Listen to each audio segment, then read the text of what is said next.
So the Sacrifice Quest is out, and of course we are still waiting for it on console. However, the biggest venture right now, and the soon to be the biggest venture on consoles, is going to be the Umbra and the Sacrifice set of mods. These mods are slightly more powerful than the regular variants, and they came with some unique immunity and buff against sentience. So here's going to be my big problem with these mods, because I'm sure only a few amount of people will see it this way. First, let's start with the basic stats of this.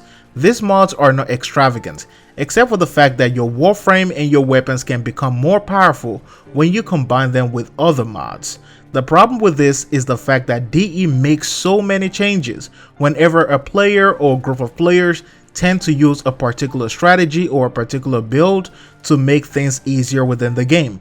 While these mods are impressive on Excalibur Umbra, they are gods when you apply them to frames like Valkyr, frames like Wukong, Inaros, Nidus, or Chroma.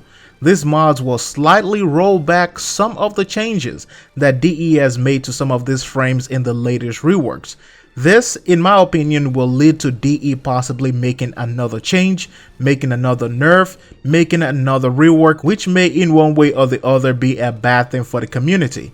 We all know why DE made those changes to Trinity's Link, and of course that was because people were using it to kill a lot of things, doing a high amount of damage. We also know why they nerfed Chroma, because of course people were using Chroma a lot when it comes to Eidolon hunts.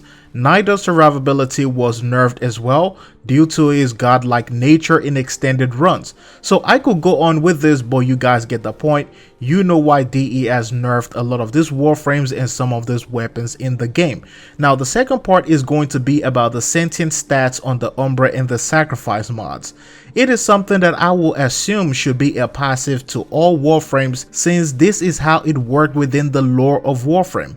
The Orokin were able to defeat the Sentients because of the Tenno Warframe connections, so I would expect every Warframe to originally have this buff, or at least every Prime Warframe should have this buff within the game.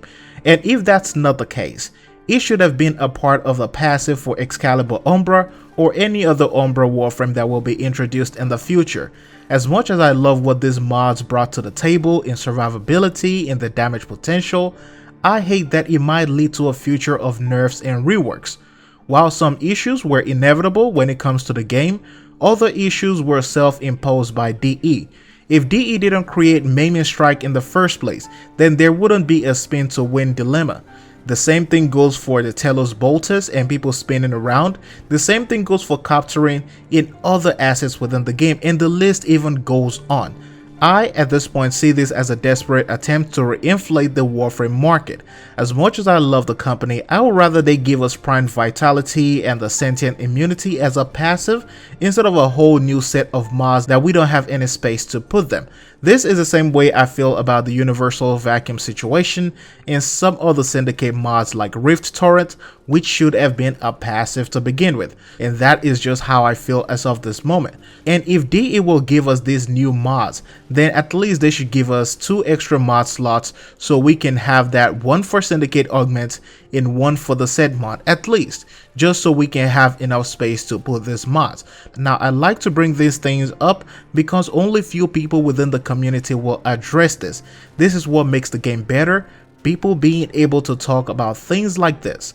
Anyways, let me know what you guys think about this, and don't take this as me bashing or hating on DE. Once again, this is just me addressing an issue that only few content creators will address within YouTube. Now, I have the Sacrifice sets of mods, and I also have the Umbra mods, and I use them every single time.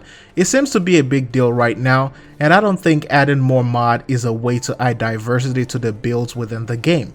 Dear DE, we don't have a place to put all your set mods, and best believe we will have another set of mods whenever Venus Open World arrives in the game. But let me know what you guys think about this. What are your thoughts about the new set of mods being added into the game, the Umbra mods, the Sacrifice mods, and possibly a whole new wave of mods coming when Venus arrives? Thanks for watching this video. Hope you enjoyed. I'll see you in the next one.